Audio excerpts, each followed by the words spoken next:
Hello everyone, a very good morning and welcome to BYJU'S Exam Prep. Welcome to the daily Hindu News Analysis. Before we begin, don't forget that we have a mega scholarship campaign going on until the 12th of June and you can get almost up to 60% scholarship on our IAS courses. If you're interested, all you have to do is click on the link that has been provided in the pinned comment. So let's begin with the discussion for today by looking at the topics we are going to cover. I have chosen 3 important articles for a detailed analysis. We have a column on India-China border dispute and the current status of the border dispute. We have an article related to India's policy to tackle anemia. And finally, we'll take a look at the situation of groundwater level in India, the depletion of the groundwater table, and why immediate measures have to be taken to help recharge and recover the groundwater table. So these are some important articles covering international relations, health and governance, and as well as environment and ecology. Then we have few small articles related for prelims. Most of them are from international relations and one from general science. So let's cover all these topics in detail. And before we begin, I have to ask you, if you're benefiting from these initiatives, do press the like button, share your comments, and don't forget to subscribe to our channel. And also after the session ends, directly head to our Telegram channel because we'll have a quiz on these topics and it will help you revise these articles again. The link for the Telegram channel is also in the description box below. So let's begin with the first column for today from page number 12 that examines the ongoing military standoff between India and China along the line of actual control in the eastern Ladakh sector. This military standoff along the disputed border has been going on from the last 3 years. In fact, this boundary dispute escalated in 2020. In April-May 2020 is when this boundary dispute escalated as the Chinese PLA, the People's Liberation Army, tried to change the status quo along the disputed border by carrying out deep incursions into the Indian territory. The Chinese PLA has breached the boundary line which India perceives to be the boundary, the temporary de facto boundary along the disputed border. And as China carried out this escalation, it led to a counter mobilization of troops from India that resulted in a major military standoff.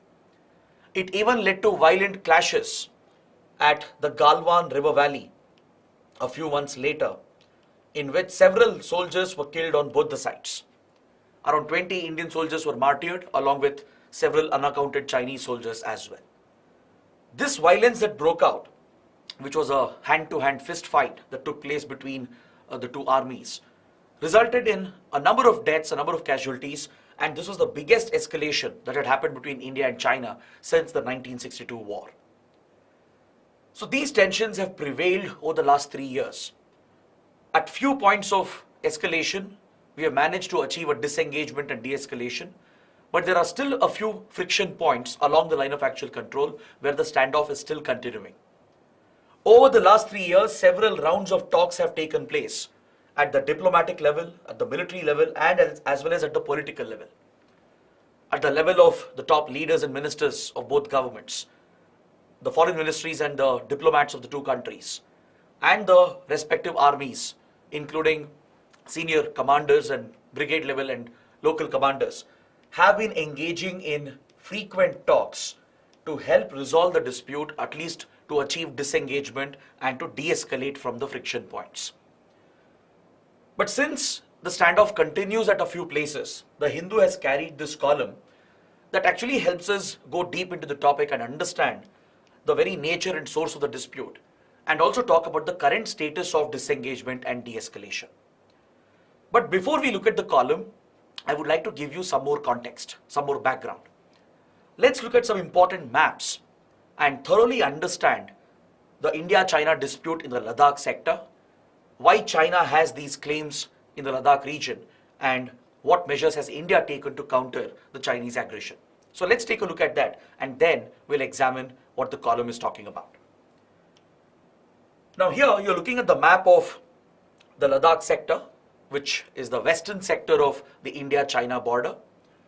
And you can look at Aksai Chin, which is the territory claimed by India. It is supposed to be Indian territory as part of the erstwhile state of Jammu and Kashmir.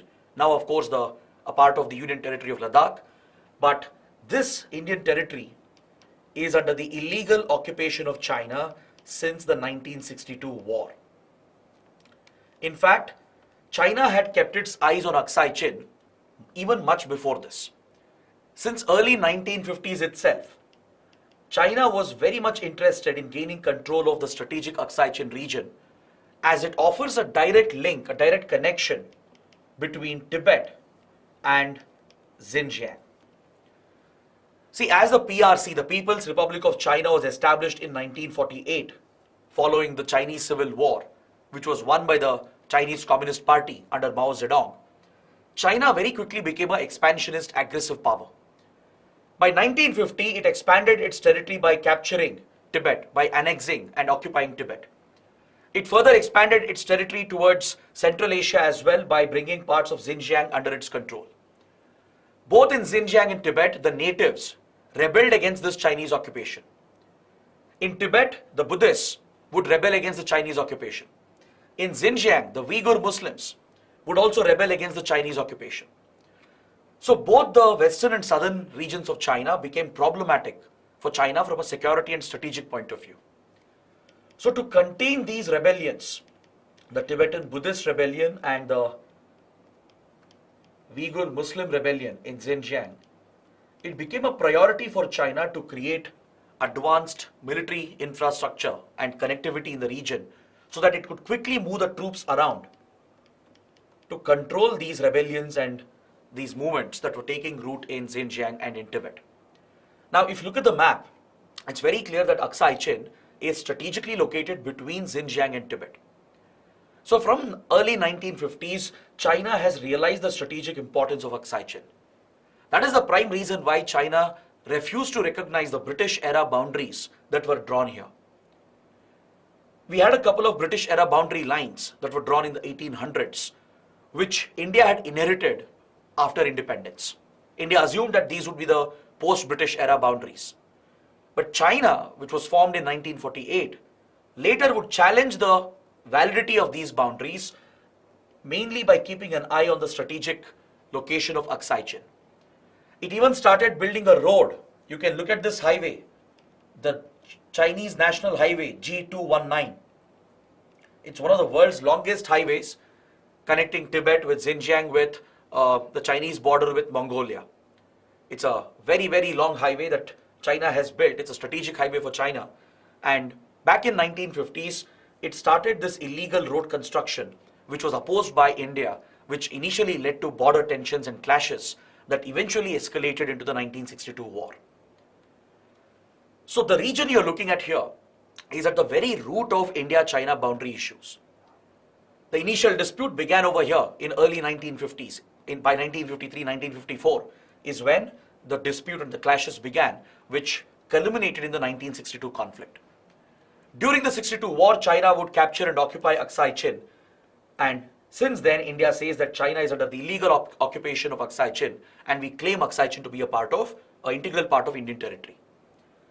So the de facto border, the temporary border, lies over here next to Aksai Chin, which is what we call as the LAC, the line of actual control. This is the temporary de facto border. Now along the LAC, there have been frequent incursions that have happened by both the sides. There have been Chinese patrol units which have entered onto the Indian side. Sometimes Indian troops also have crossed over into the Chinese side. These incursions have repeatedly happened since many decades because of the different perceptions that India-China have regarding the boundary line. Both, they don't agree where exactly the alignment of the boundary passes through. So the differing perceptions leads the Indian troops and Chinese troops to sometimes accidentally cross over, leading to an incursion and a possible standoff. But many times it has been noticed, especially in the last 15 to 20 years, that China has carried out deliberate incursions to put pressure on India and to change the status quo. As China has gotten more aggressive in the last 15-20 years, which is possibly a result of the growing close relations between India and US. It leads China to put more pressure on India along the border dispute, and it has been making repeated aggressive attempts to change the status quo itself on the ground. Every now and then it keeps carrying out these deliberate planned incursions to try and push back the Indian troops and occupy more Indian territory, which will effectively change the status quo over a period of time. This slow and incremental annexation of China, this creeping annexation of China, is often referred to as the salami slicing technique of China. Strategic experts and even the media, they refer to this creeping annexation that China carries out, this step-by-step, slow, incremental annexation. They call this as the salami slicing technique of China. Salami is a meat cut, just like you slice salami. Similarly, China apparently takes one step after the other to change the status quo and occupy more and more territory as a part of its aggressive behavior against its neighbors. So these incursions have happened quite frequently. There have been some clashes in the past as well. But the latest tensions, which began in 2020, is of very serious concern for India. India has said our relations have almost broken down because of what China has done in the last 3 years. Beginning from 2020, China broke India's trust.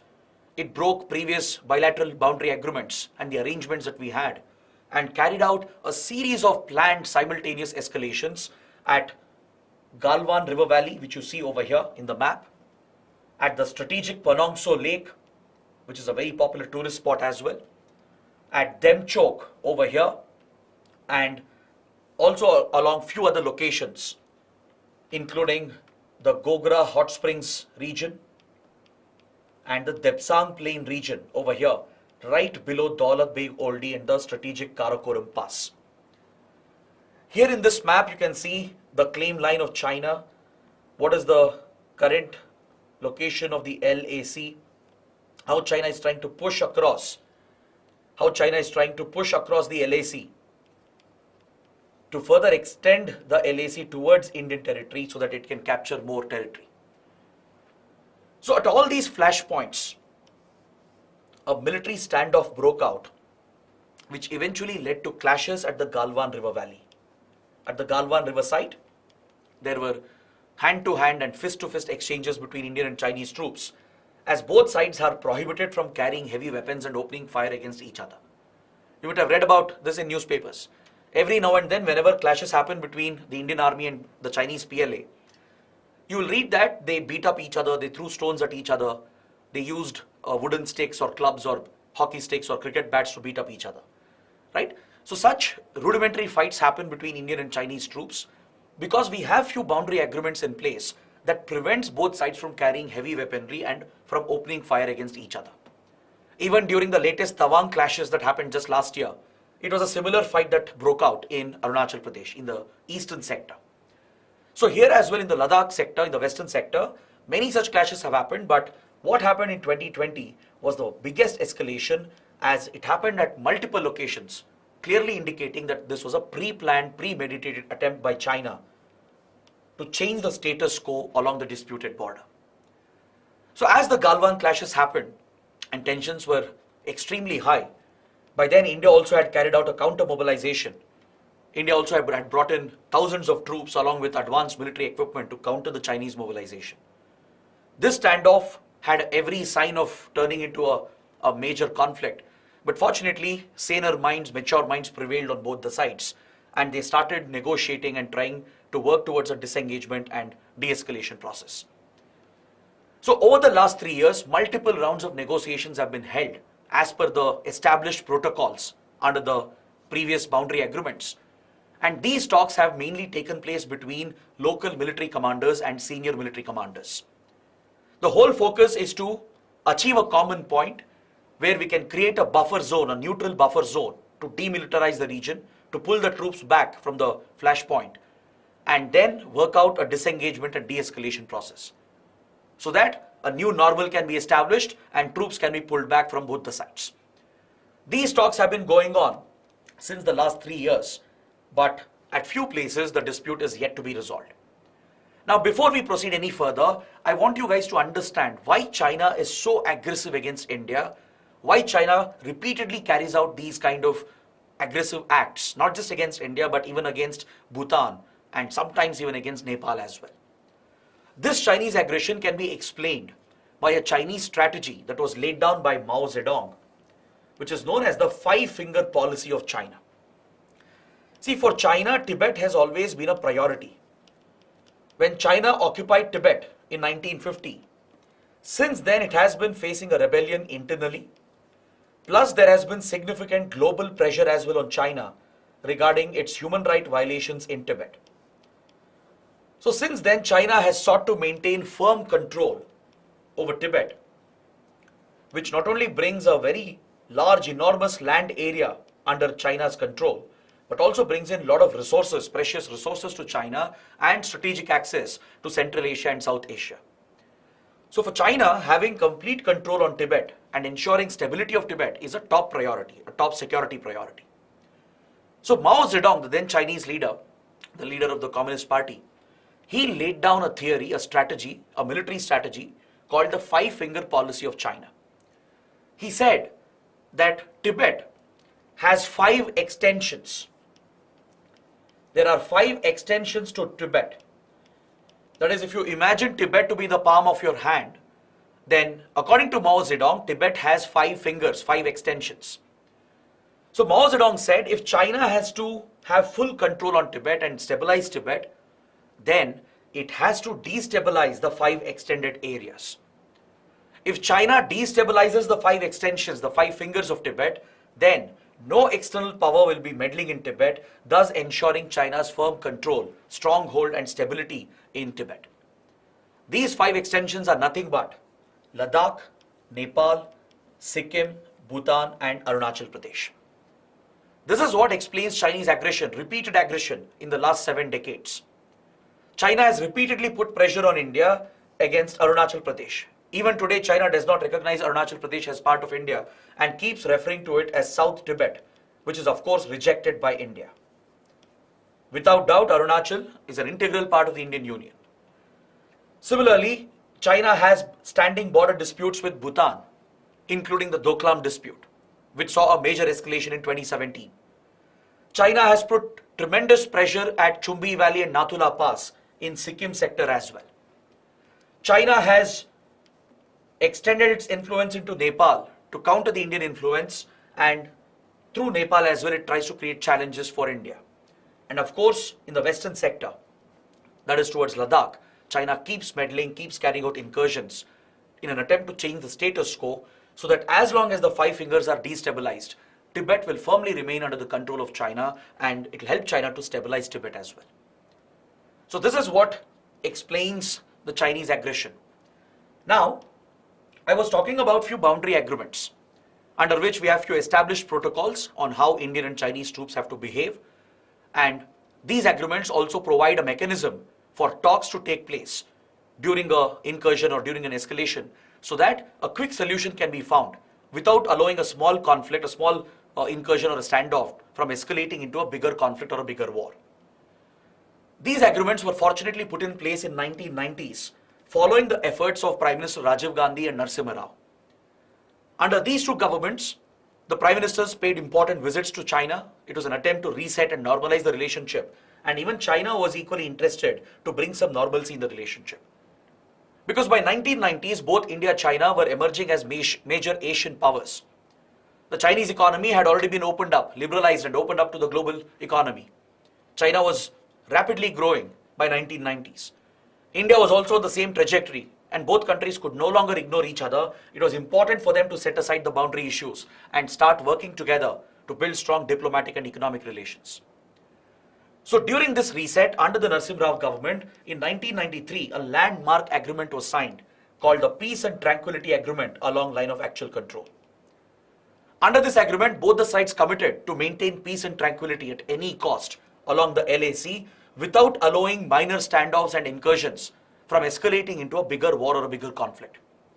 So to prevent this from happening, they put in place few measures and protocols which places restrictions on the troops on both the sides. It also provides for an established mechanism. A clear hierarchy has been created based on which talks can take place between both the sides whenever there are such standoffs at the border. This was followed up with the Agreement on Confidence Building Measures, or CBMs, in 1996. These are the two foundational agreements that places a lot of restrictions on Indian troops and Chinese troops. For example, both the sides are prohibited from carrying heavy weaponry within 10 kilometers of the LAC. There is a restriction, there is a limit, a cap which has been placed on the heavy weaponry that they can deploy in this region, be it battle tanks, be it artillery guns, fighter jets, rockets and missiles. All of these heavy weaponries, they have to be kept at a minimum at the LAC. This restricts both the sides. Both the troops are prohibited from opening fire against each other at any cost. No matter what the escalation is, both the sides cannot open fire against each other. That is the reason why in the last 50 years, we haven't seen any incident where the two sides have opened fire against each other. Incursions have happened, clashes have taken place, hand-to-hand fight, fist fight has taken place. But we haven't seen a major incident of fire being opened on the other side. Because if these restrictions are not in place, things can easily get out of hand. During these incursions which keep happening because of the differing perceptions, if one side opens fire and if there are large-scale killings or deaths on the other side, things will easily escalate and it will go out of control, possibly resulting in a bigger conflict, the two between two nuclear powers. So that is the whole purpose of these boundary agreements, to prevent such an escalation between the two large Asian powers. It restricts the deployment of heavy weaponry to avoid any misunderstanding, any confusion. It also mandates the two sides that if they conduct any military exercises, they should face the other side. They shouldn't face the border. Let's say if PLA or Indian Army is planning a military exercise along the LAC, they should hold the exercise facing inwards, facing towards India, towards China, not towards the border itself, just to avoid any confusion, any misunderstanding and miscommunication. In 2013, a border defense cooperation agreement was also signed, exactly for the same purpose, to build in more arrangements to prevent any misunderstanding and miscommunication. These three agreements, they managed to hold the relationship together for almost 20 plus years. At least until 2019, these agreements were working quite effectively, despite all the incursions and despite repeated provocations from China. These agreements were working, and we saw them in action even during the 2017 Doklam dispute. When the Doklam standoff happened in Bhutan, involving Indian and Chinese troops, these agreements did play a role in helping de-escalate and disengage from the situation. But in the last 3 years, we have noticed that China is not very interested in following the terms of this agreement. Especially when these incursions and clashes happened, it was very evident for India that China is breaking the terms of the agreement, and that is one reason why India has lost faith and lost trust on China, and India has increasingly started looking at China as an aggressive and immediate threat for India's security interests. But over the last 3 years, several rounds of talks have been taking place under the same border agreements and the protocols that have been laid out, and at least at 5 friction points, they have managed to achieve disengagement and de-escalation. That is at Galwan River Valley, which we saw earlier in the map, at the north bank of Panong So Lake and also at the south banks of Panong So Lake. At these two places, de-escalation was achieved in 2021 itself. Then at 2 patrolling points, Patrol Point 17 and Patrol Point 15 at Gogra Hot Springs area, here as well de-escalation was achieved in 2021-2022. So at 5 places where the clashes had taken place, where the friction had occurred, a de-escalation disengagement mechanism has been worked out and the troops have been pulled back. But however, India still has fears that China has already altered the status quo. Satellite and drone imagery shows that China has stepped up its military infrastructure and presence and pushed the boundary lines further, thus altering the status quo itself. But we have managed to work out a disengagement which suits the interests of both the sides, and these 5 friction points, at least for now, stands resolved. But 2 other locations, Depsang Plains and Demchok, the standoff here is unresolved and continues even today as we speak. You saw where the Depsang Plains is located towards the northern region, towards closer to the Karakoram Pass, and Demchok is closer towards the Himachal border, right, towards the south of Ladakh. So at these two extreme points in the north and south of Ladakh, the flashpoint still exists. The military standoff still continues, and after several rounds of talks, we have failed to achieve disengagement and de-escalation. So that is what the writer in the column is focusing upon. If you look at the current status, the standoff continues, and the alarming thing for India is that even though at few points the de-escalation has been achieved, China is continuing its massive military build-up across the LAC. See, India-China share a 3,488 kilometer border, and all across the border, China has not only built advanced infrastructure through better roads and railway connectivity, it has even built multiple air bases, military bases, and has even inducted advanced weapons and military equipment quite close to the front lines. So essentially, it is trying to make a fundamental change in the status quo. And as we discussed earlier, it could possibly be a Chinese attempt to put continued pressure on India to incrementally annex more and more territory in a step-by-step manner to change the status quo itself, to push the boundary lines further, month by month, year by year, and eventually you might witness a significant loss of Indian territory in the disputed region. So to counter this, India also has stepped up its military deployment and infrastructure creation. India has built strategic roads in the region, deployed advanced weaponry, including the Rafale fighter jets, the BrahMos cruise missiles. It has deployed more troops, including raising a dedicated mountain brigade. So India's military capabilities and infrastructure also has been built up to counter the Chinese mobilization.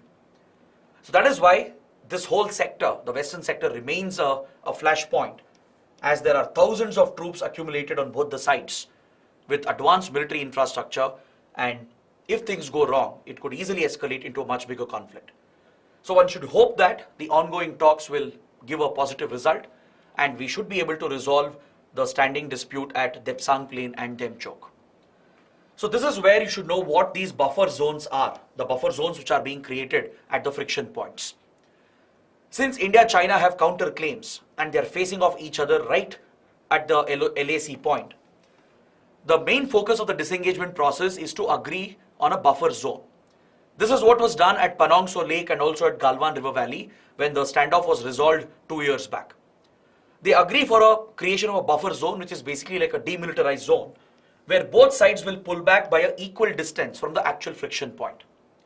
Both sides will agree to pull back by, let's say, 10 kilometers each, so that they'll maintain a neutral position in between, a demilitarized zone, which acts as a buffer zone. Once they finalize the actual disengagement de-escalation process, they will ensure that both sides will not carry out any patrolling in the buffer zone.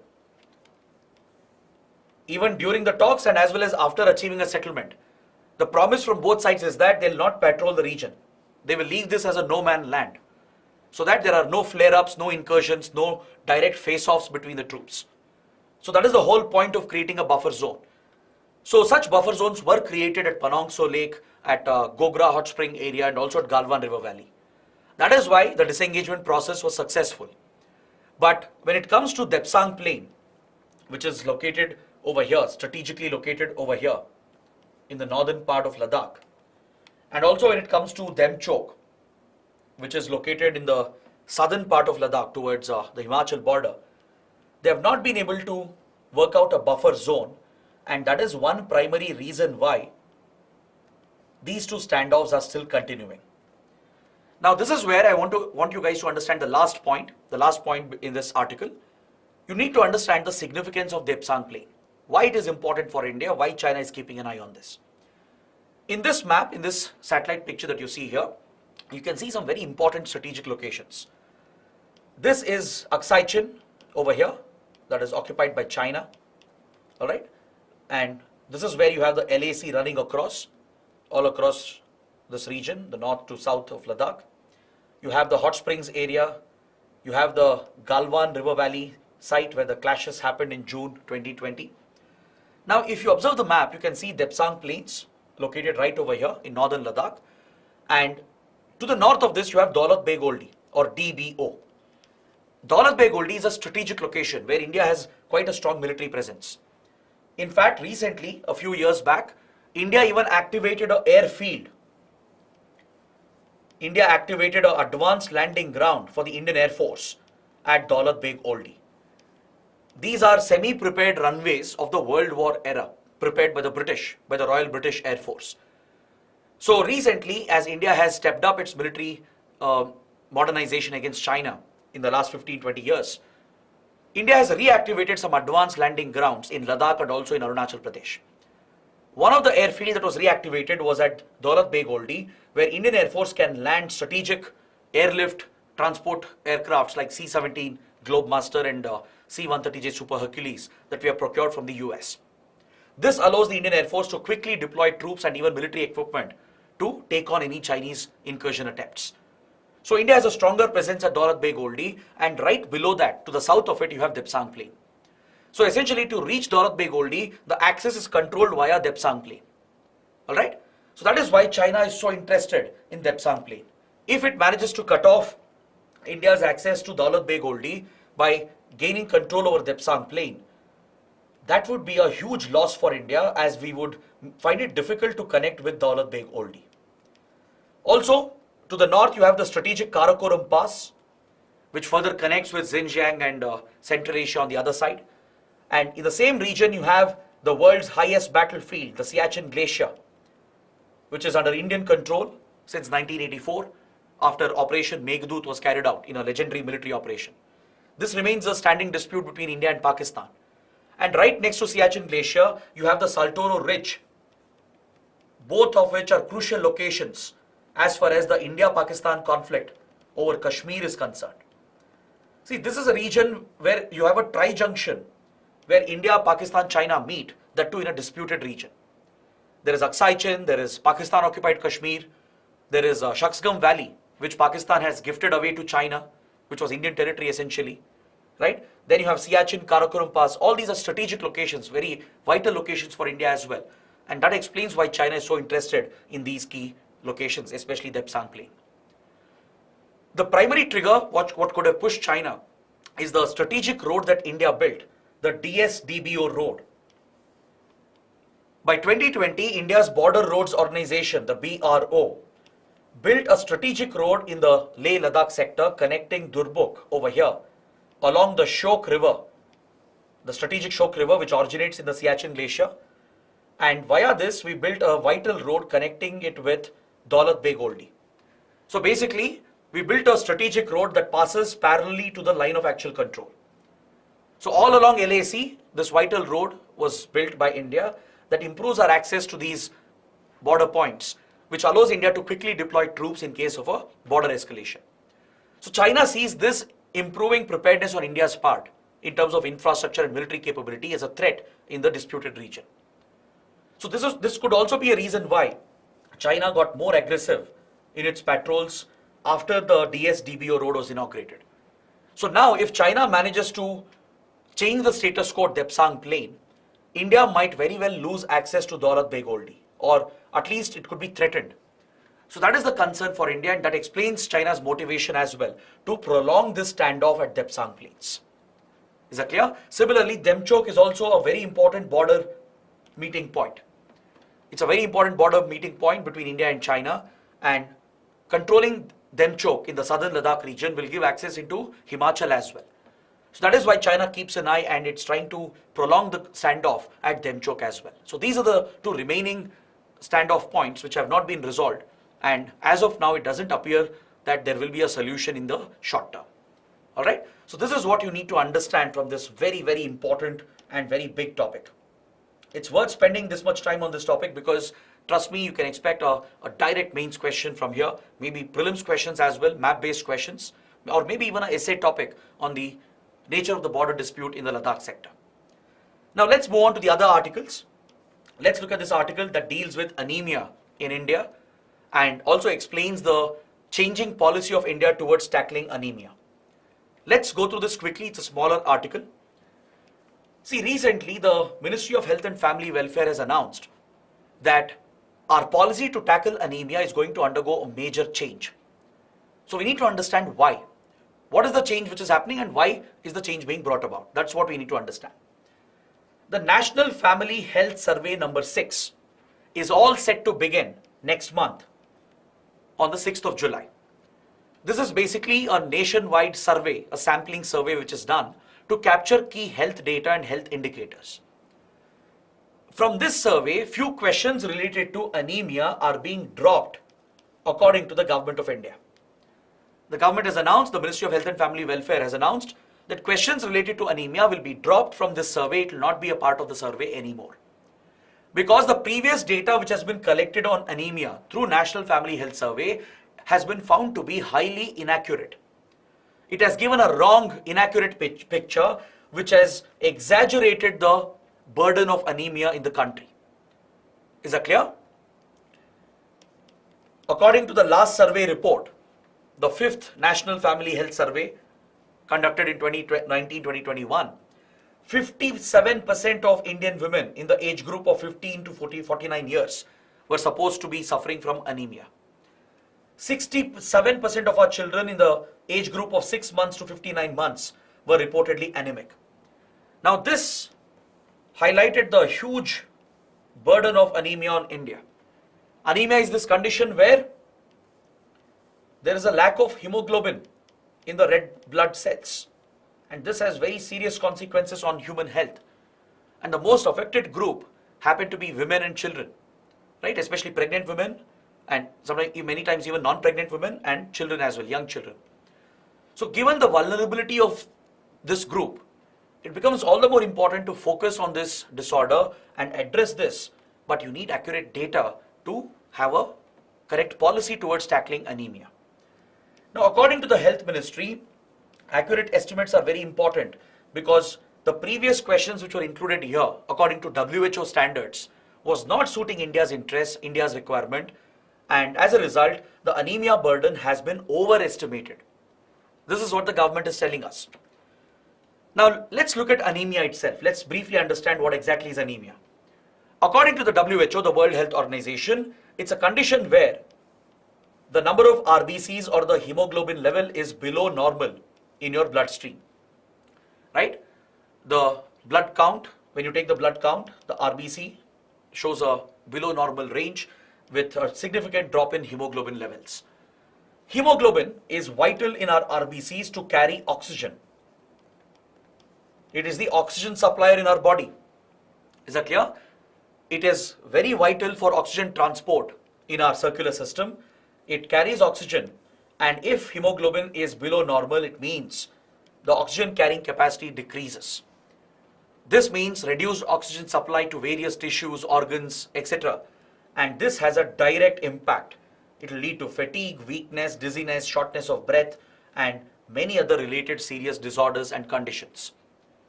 Is that clear? This has a huge socio-economic impact in the long run.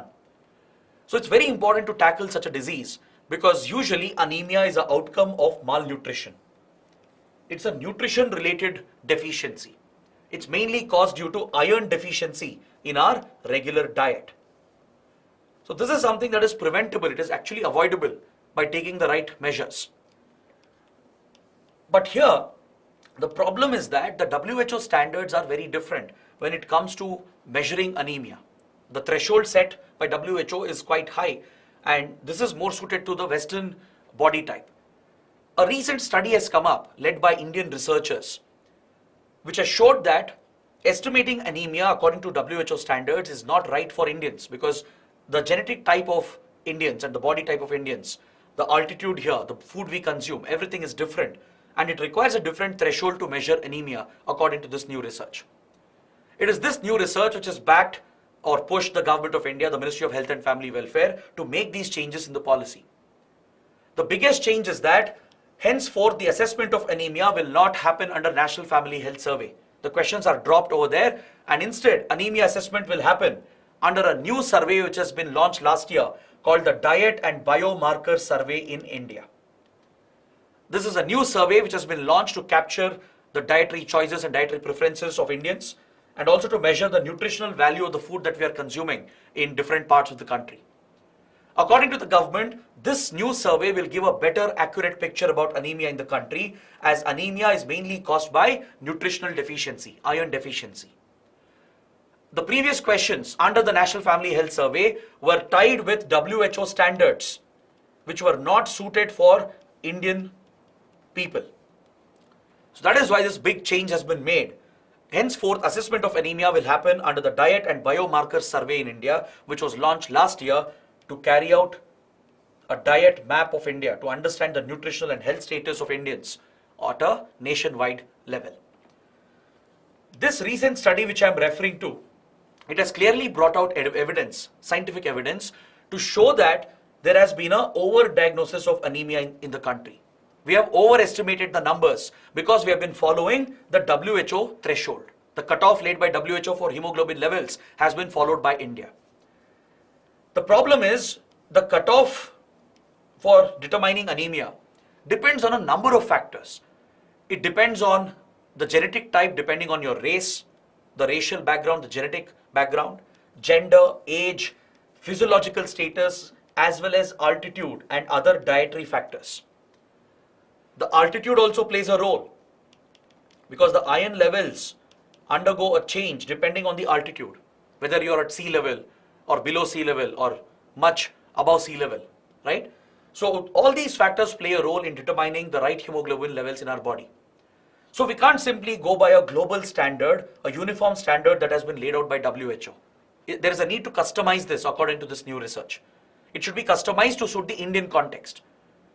According to WHO, anemia is defined as children under 5 years or pregnant women having hemoglobin concentration of less than 110 grams per liter. That is at sea level, measured at sea level. For non-pregnant women, it is at 120, less than 120 grams per liter. According to this new Indian research, these thresholds are actually they are off the mark. They are not suited for Indians, and this is leading to overestimation, over-diagnosis of anemia in the country, thus giving us an inaccurate picture. Alright? So that is why the new push has been given to change the policy towards tackling anemia. The other problem is that under National Family Health Survey, when anemia levels were being estimated, the blood sample which was being collected to test for hemoglobin levels was inaccurate. Under National Family Health Survey, the blood sample is collected through a prick at the fingertip.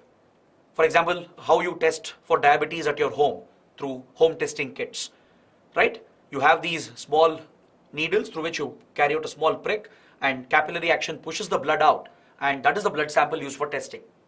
According to researchers, such a blood sample taken out through your finger, through a small prick, will give you inaccurate results because the blood sample is going to be diluted. To estimate hemoglobin levels and to determine anemia, researchers have found out that the best blood sample has to come from the vein. The blood sample has to be taken deep from the vein through a proper syringe or a surgical device, and that will give an accurate estimate about hemoglobin levels. So the very measurement of anemia in India was wrong, along with the standards which was not suiting Indian context. So that is why the Ministry of Health and Family Welfare has decided to drop the questions, to drop the blood sample testing under National Family Health Survey, and it is being shifted to Diet and Biomarkers Survey in India. This is a nationwide survey which has begun to estimate the dietary intake of Indians across the country, to understand the nutritional value of the food we are consuming. This helps in determining iron deficiency as well, and thereby get a better picture about anemia's status in the country. Also, there was another recent research pointing to the dangers of iron consumption through fortification. Since we overestimated the anemia burden, India started pushing fortification of food items where iron would be added as a fortified micronutrient. And this was being consumed by all of us, by men, women, children, everyone, irrespective of their hemoglobin levels, right? Women are more vulnerable to anemia, as we understood. Children are more vulnerable, but not men. So if everyone is consuming more iron through fortified food, it leads to accumulation of iron, which in turn has very serious health consequences, especially on your liver health, on your kidney health, on your digestive health, etc. So all these factors, these new findings, they have led the Indian government to make a shift in the approach here, and this is expected to drive the next phase of Anemia Mukt Bharat. This is the strategy that India launched in 2018 to eliminate anemia, because anemia can be eliminated. With the right approach, with right policy measures and right intervention, you can prevent and completely eliminate anemia, right? Because it's largely a nutritional disorder. So the focus groups have been identified under Anemia Mukt Bharat, and it implements a 6x6x6 strategy, where 6 target beneficiaries have been identified with 6 specific interventions and 6 institutional mechanisms to carry out the intervention. So that is the 6x6x6 strategy of Anemia Mukt Bharat. So this strategy will be driven based on more accurate data which will come from the diet survey which India is starting, and not from the National Family Health Survey. Is that clear? So we will be moving away from the WHO standards to measure anemia, and the blood sample will not be taken through a prick at the fingertip, but rather the sample would be collected directly from the veins to give a more accurate estimate of anemia levels. Now, this infographic that I have added here can be very important, because recently in the last prelims that was held just last week, UPSC had actually asked a direct question from here, or a direct factual question. It had asked a question on the 6 interventions under Anemia Mukt Bharat strategy, which includes prophylactic iron folic acid supplementation, deworming, a behavioral change campaign, delayed cord clamping, using digital methods for point of care treatment, mandatory provision of iron folic acid through fortified food, which we were talking about, and addressing the non-nutritional causes of anemia. These are the 6 interventions under the Anemia Mukt Bharat strategy, and the 6 beneficiary groups are listed over here. It includes different groups of women and children, different age groups of women and children. Please make a note of that, and also note down the 6 institutional mechanisms to implement the strategy. This is the 6x6x6 strategy. Is that clear? So that is why the article and the topic becomes very important. Next, we have an article on page number 11 related to geography and environment and ecology. It's focusing on groundwater levels in India, the challenges posed by overexploitation of groundwater, and how new studies have shown that even if rainfall were to increase in the coming years, maybe due to global warming, it is still not enough to help in the recharge and recovery of the groundwater table. This is what the new study has brought out. See, this article is in the Science and Technology page. These columns, these articles can be very important for your prelims and mains. UPSC might pick direct questions from here. So first, I want you guys to understand the situation of groundwater table in the country. We actually face an alarming situation with regard to our groundwater levels. We have overexploited our groundwater table, mainly for irrigation of agriculture fields and also for drinking water purposes and industrial usage. The lack of regulation and conservation efforts by the central and state governments has led to the abuse of the groundwater table, and various studies have shown that almost 54% of our country is already facing high to extremely high water stress.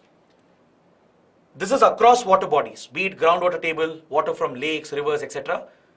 So, in general, with regard to water availability in India, there is a critical shortage. Large part of India, a good 35 to 50% of India is facing high stress to extremely high stress with regard to water availability, which means there is extreme water scarcity in the country, especially in the arid and semi-arid regions of India. Upon this, climate change has already started playing a big role. Climate change and global warming is driving more and more extreme weather events. We are witnessing extreme weather events with greater frequency and greater magnitude. Because of all the long-term changes that have happened in atmospheric circulation, in oceanic circulation, we are clearly witnessing a change, not just in seasonal phenomena, but also in long-term weather phenomena. This is very evident in India and around the world. You see more cyclones occurring with greater intensity. You see more droughts, forest fires occurring. You see more floods and cloudburst events happening. Right? These extreme weather events, they have gone up in their frequency and magnitude as a direct result of human-induced climate change and global warming. there was a theory that because of climate change, there might be some positive developments as well. Because some places will actually receive more rainfall, which might be good for agriculture and cultivation. All right. So this is where the new research points out that even if rainfall increases, maybe because of global warming and climate change, it is still not enough to recharge and recover the groundwater table. Because that is the extent of overexploitation of groundwater in India. Now look at the other map that I have added over here. It gives you a clear picture about the stress with regard to groundwater in India. The first map, this map here, is showing you the general water stress. It's not specific to groundwater table. It is in general water scarcity in India. You can see how the arid, semi-arid regions, especially in western, northwestern India, western, northwest of India, and interior, southern parts of the Deccan. These are the most deficit regions. Interior Karnataka, interior Andhra, the Rayalaseema region, or interior Maharashtra, the Amravati belt. These are semi-arid regions. Then towards Gujarat, Rajasthan, extending maybe towards Punjab, Haryana, the western, northwestern parts of India. They are under maximum water stress. And with regard to groundwater table, this is where the maximum overexploitation also is reported. Naturally, when there is water stress, people will rely more on the groundwater table, especially farmers, right? And also these states, they are major agricultural states as well. So there has been an overexploitation of water with very poor efforts to regulate the consumption and usage, and with very poor efforts for conserving the groundwater table. So you can see the level of overexploitation, especially in the Rajasthan-Gujarat belt, in the west of India, in the western parts of India, and in the interior parts of southern India, at the junction of Maharashtra, Telangana, Andhra Pradesh and Karnataka, even extending to Tamil Nadu. This is another belt where there is severe overexploitation, right? So similarly, even in other parts of India, in Bihar, parts of West Bengal, and today even in parts of Northeast India, there is a lot of overexploitation being reported and a serious depletion of the groundwater table. So without focused conservation efforts to recharge the groundwater table, we are not going to see a recovery of the groundwater table. You simply cannot place your hopes that rainfall will go up because of global warming. We might start getting more rains in the coming years and decades, and that could or somehow automatically recharge the groundwater tables. This is unlikely to happen according to a new research, because if rainfall increases, it also means the other extremes will also go up. You might start witnessing higher temperatures, more droughts and more forest fires, and the ever-expanding urbanization could further affect the percolation of groundwater into the groundwater table. So without proper conservation and recharge efforts, you cannot have hopes that just increase in rainfall alone will recharge the groundwater table. This is the key result that the research has brought out. So that is why the article is focusing upon how you can recharge the aquifers, the underground aquifers, especially in the Indo-Gangetic plain. There is tremendous potential in the Indo-Gangetic plain to recharge the underground aquifers. Similarly, in the Deccan Plateau, in the peninsular part of India, right, active measures have to be taken to improve groundwater percolation and conserve and protect the usage of the groundwater resource. There should be more efficient, optimal utilization. This requires more awareness, better planning, and also better irrigation projects. So when it comes to irrigation, drinking water supplies, we have to be very judicious in our usage of groundwater, and this requires intervention in the government, right? So that is what the article is stressing upon based on this latest scientific research. So this completes my discussion on the big important articles in today's newspaper. Now we come to the last part, the prelim section, where we will take a quick look at some of the smaller articles for prelims. There are two articles on page number 7 referring to the defense relations between India, US, and India and Germany. All right. So I would like to make a few important points over here that are relevant for prelims. The Defense Minister of Germany is all set to visit India, and the Secretary of Defense of the US, Lloyd Austin, also is going to visit India very soon. So both the leaders from US and Germany, they will be interacting with India's Defense Minister, Rajnath Singh. So this is an opportunity for India to take forward its defense ties with Germany and as well as with the United States. Both are separate meetings, by the way. They are not connected to each other.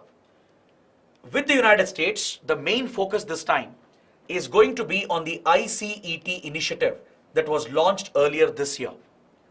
Earlier this year, the initiative on critical emerging technologies was launched between India and US, which will promote scientific collaboration between research institutions of India and US that are working in the domain of critical emerging technologies.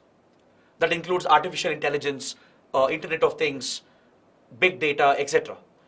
In these critical areas, which have military and civilian applications, a dedicated defense platform has been created for India and US and their research institutions to collaborate in this field of critical emerging technologies. So under the iCET initiative itself, they have recently launched another platform called INDUS-X, that is India-US-X. This is a new initiative which is part of iCET itself that will allow the startups in both the countries to collaborate in the field of critical emerging technologies that will have defense applications. See, critical emerging technologies have a strategic value. They not just have civilian applications, but they have very important strategic military applications. So to take the research forward and to provide for more innovation and development of new weapon platforms, India-US have launched iCET initiative. It's a direct outcome of their close defense and economic relations. This arrangement is being guided, it's being led by the US-India Business Council. It's being coordinated by US-India Business Council, which is a platform created between India and US to take forward the business relations between the two countries. So along with promoting collaboration between the research institutions, under iCET, a new platform has been set up called INDUS-X, which is going to be launched during the Defense Minister's visit. Under INDUS-X, startups, especially defense startups, working in the field of critical emerging technologies, they will collaborate together with the help of the two respective governments. That is the key point to note. Next, the India-Germany defense relations also is becoming very, very important because India is looking to procure diesel-electric submarines from Germany as the Indian Navy is facing a critical shortage in its underwater fleet. Indian Navy is facing a very, very big shortage of submarines. Previously, we had procured the Scorpene submarines from France under the P-15 project, the P-75 project. Under the P-75 project of the Indian Navy, Scorpene submarines were procured from France, the technology was procured, and they were built indigenously in India at the Mazagaon Dock Limited, at MDL. They were built in India with French technology being transferred to India. But these submarines are not enough. So India is looking to procure German submarines as well, which are known for their lethalness and as well as their stealth capabilities. So we're looking to procure a few diesel-electric submarines from Germany, and this is likely to happen under Project 75I, which is the next version of Project 75. Is that clear? So it's a major initiative of the Indian Navy to scale up the submarine fleet because we are far behind our competitors like China. China already has one of the world's largest submarine fleets, but India is far, far behind. And that's a reason why India is looking to scale up and modernize its submarine fleet. So these are two important points you take away from these articles. Next, on page 9, we have this article related to G20, where a meeting based on pharmaceutical industry took place, which was hosted by India, of course, as India is hosting this year's G20 summit. And during this summit, during this meeting involving pharma companies and health representatives from various countries, India's health minister has laid the foundation for a new vaccine research initiative. A brand new vaccine research initiative has been launched by India called Global Vaccine Research Collaborative. Please make a note. The Global Vaccine Research Collaborative is an initiative of the Department of Pharmaceuticals along with two non-profit organizations. Two non-profit organizations that work at a global level have been roped in. One is PATH, Program for Appropriate Technology in Health, and the other is Coalition for Epidemic Preparedness Innovations, or CEPI. These two non-profit entities that work in pharma research, they are collaborating with India's Department of Pharmaceuticals to launch the Global Vaccine Research Collaborative and India wants the G20 to take part in the Global Vaccine Research Collaborative. India is urging the G20 countries, all the G20 countries also to participate in this initiative. The focus is on ensuring equitable access to future vaccines and ensure that we deal with future pandemics and epidemics more efficiently and in a more equitable manner to contain and prevent future pandemics and epidemics through advanced vaccine research and ensure that there is equitable access to vaccines. When the COVID-19 pandemic broke out and vaccines started coming out, we clearly saw the global inequity with regard to vaccine access. It was only a few large developed rich countries which could afford and develop and distribute vaccines, and major powers like India, maybe China and others, which could develop and produce and administer vaccines on a massive scale. But many other poor countries, developing, underdeveloped countries, they were struggling, right? As they had no access to vaccine, it was expensive, they couldn't afford them, and they had no research base for them to develop their own indigenous vaccines. This episode clearly highlighted the global divide, the global inequality when it comes to vaccine access. So that is why India wants to lead these efforts. As India is a champion of the global south, we champion the South-South countries' cooperation with poor and underdeveloped countries, right? India wants to create a more equitable platform for vaccine research and vaccine production. So that is why India has launched this initiative, the Global Vaccine Research Collaborative, with these two non-profit organizations. And now we want all G20 countries to be a part of it. India has made the proposal. So we need to see whether the G20 countries will join this initiative. The idea is to tackle future pandemics and epidemics as well, along with ensuring equitable access to all countries, to all people for essential vaccines. Is that clear? Next, on page number 10, we have an article related to the Shangri-La Dialogue. It's a small topic, but still very important for your prelims. The Shangri-La Dialogue is currently underway in Singapore at the famous legendary Shangri-La Hotel. And during the Shangri-La Dialogue, Indonesia, one of the participants, Indonesia's defense minister, has proposed a peace plan to end the Russia-Ukraine conflict. See, generally Indonesia is seen as a non-aligned power. It was one of the founders of non-alignment movement along with India, Egypt, Ghana and Yugoslavia back in 1950s. Even today, Indonesia largely does not interfere with the issues of other countries. It largely follows a non-aligned neutral policy. But in the case of Russia-Ukraine conflict, it has proposed a possible peace plan which has been rejected by Ukraine. Because Indonesia has said an immediate ceasefire has to be called in the current positions, whatever the troops are holding, which obviously means Russia will have an advantage as Russia has captured large areas of Ukrainian territory. And Indonesia has suggested that we should demilitarize these areas, the ceasefire lines, and provide for UN troops, peacekeeping troops. Indonesia has said we will contribute troops as well to the UN peacekeeping mission to maintain peace and stability. And then we should hold a referendum to let the people decide whether they want to be part of Ukraine or Russia. This is the plan suggested by Indonesia. But Ukraine has rejected it because there's no question for Ukraine to accept the current status, because it would mean Ukraine would lose large part of its territory to Russia permanently. So that is on one hand. But the key point here is that this peace plan was proposed by Indonesia at the Shangri-La Dialogue. So Shangri-La Dialogue itself is important for our exams. You should know what it is. The Shangri-La Dialogue is a very important global event that takes place every year. It is organized by the IISS, which is a think tank based out of Singapore called the International Institute for Strategic Studies. It organizes an intergovernmental security conference at the Shangri-La Hotel. It is officially called the IISS Asia Security Summit, but informally it's called Shangri-La Dialogue. It's named after the hotel where it is held every year.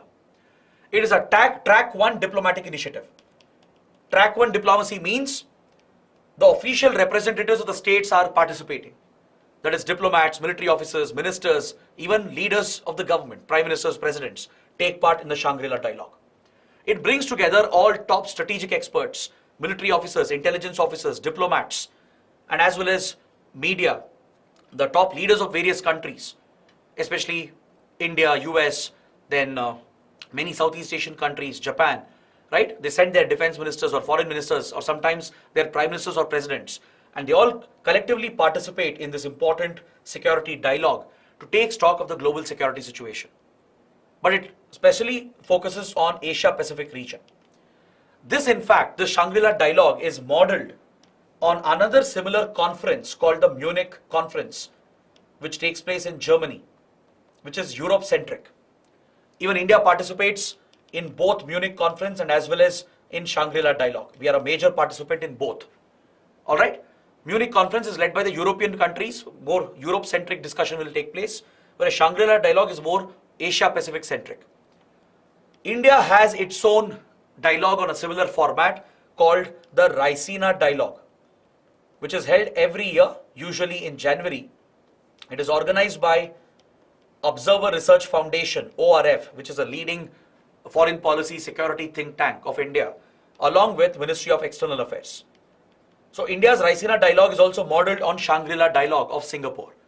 So these are some basic facts that you need to know. And Shangri-La Dialogue was started in the year 2002. Since then, it's being held every year, which brings all the top leaders and security officials together to look at all the security challenges and discuss these security issues. All right. Now we come to the last article on page number 13, which is related to basic science and geography. The article is related to a very unique pendulum that has been installed in the new Parliament building that was inaugurated a few days back. It's called the Foucault Pendulum. You can see that in the image over here. This is the Foucault Pendulum, which has been installed in the new Parliament building in the Constitutional Gallery, which is accessible for visitors as well. This entire piece, it is a scientific instrument essentially, which has been installed by the National Council of Science Museums from Kolkata. You can see this circular frame over here with a pendulum, a spherical kind of pendulum present over here. This pendulum, obviously it rotates, it keeps oscillating, it keeps moving, and its movement is directly correlated to the rotation of the earth on its own axis. This Foucault pendulum was essentially a scientific experiment that was devised in 19th century by a French physicist to symbolize and easily depict the rotation of the earth. Because see, we humans, we don't perceive the rotation of the earth. As we are rooted on the surface of the earth, we don't get to feel the rotation of the earth around its axis, the pace at which it is actually rotating, right? So to make this apparent, to make this evident to a very simple scientific experiment without any complex calculation, a French physicist known as Jean-Bernard Foucault, he developed this pendulum that is in correlation with the plane of the earth's surface. And as the earth rotates along its axis, the pendulum also moves along this frame, thus representing or thus giving evidence that the earth is rotating on its own axis. In real time, you have evidence right in front of you to see how the earth is rotating on its own axis. So this experiment has been very popular. Such pendulums are installed in many parts of the world. Even in polar areas especially, you can actually get to witness the rotation of the pendulum even better in the polar areas. Because in polar areas, the rotation, the Coriolis force is very different, right? See, what pushes the pendulum is mainly the Coriolis force. The Coriolis force is a counter force to the rotation of the earth, and it pushes everything to the right in a clockwise direction in the northern hemisphere, and the opposite happens in the southern hemisphere, right? This is a basic concept you would have studied in geography, in your school geography. Any moving object in the southern hemisphere is pushed left in an anti-clockwise direction in southern hemisphere by Coriolis force. But in northern hemisphere, any moving object is pushed right in a clockwise direction. So there are many such experiments available based on this model created by this French physicist. In fact, if you place this at the equator, let's say this same installation is placed exactly at 0-degree equator, you will not see the movement at all, because the movement of the pendulum would have matched with the rotation of the earth. But you can witness this more clearly, evidently, if it is placed in polar areas. All right. So if you get to visit the new Parliament building, you will witness the Foucault Pendulum, right, which is a very important scientific instrument that very easily and in a simple way depicts the rotation of the Earth on its axis. So given the significance of the instrument and the inauguration of the new Parliament, I feel that Foucault Pendulum can be an important topic for prelims, or maybe a basic question on rotation of the Earth on its axis and Coriolis force, right? So that is why I wanted to highlight this article, and with this I would like to conclude my discussion for today. We have had an elaborate, comprehensive discussion. I hope you guys have liked it. Please take the mains practice questions. I hope you write the answers, post the answers in the answer writing portal, for which link has been given in the description box below. So do let us know how the session went. I'll take a look at your comments. Do press the like button. That is the best way you can tell us that you're liking the initiative. And of course, subscribe to the channel. Also head to the Telegram channel because we'll have a quiz on these topics immediately once the session ends. So that is it from my side. Thanks for watching. Have a good day.